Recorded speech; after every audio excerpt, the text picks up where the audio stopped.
seen on the stage. നമസ്കാരം. ശ്രീ ഇഞ്ചിക്കാട് ബാലചന്ദ്രൻ രചിച്ച ഇനി വരുന്നൊരു തലമുറയ്ക്ക് ഇവിടെ വാസം സാധ്യമോ എന്ന അതിമനോഹരമായ കവിതയുടെ ഏതാനും വരികളാണ് ഞാനിവിടെ ചൊല്ലാൻ പോകുന്നത്. ഇനി വരുന്നൊരു തലമുറയ്ക്ക് ഇവിടെ വാസം സാധ്യമോ? ഇനി വരുന്നൊരു തലമുറയ്ക്ക് ഇവിടെ വാസം സാധ്യമോ? മലിനമായ ജലാശയം, അതിമലിനമായൊരു ഭൂമിയും.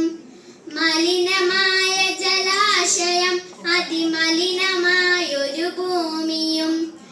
ഇനി വരുന്നൊരു തലമുറയ്ക്ക് ഇവിടെ വാസം സാധ്യമോ?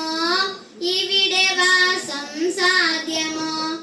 തണലു കിട്ടാൻ തപസിലാണിന്നിവിടെയല്ല മലകളും. ദാഹനീരു നാവു നീട്ടി വരണ്ടു പുഴകൾ സർവവം.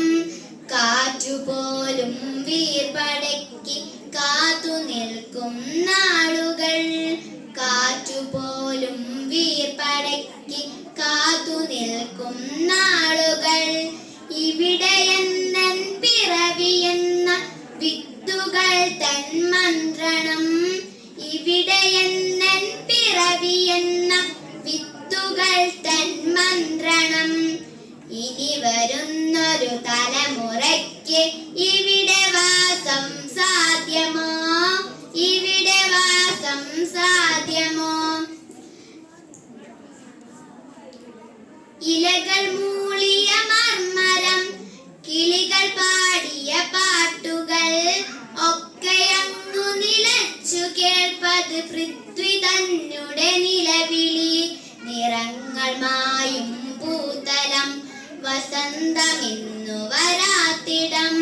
നിറങ്ങൾ മായും പൂതലം, വസന്തമിന്നു വരാ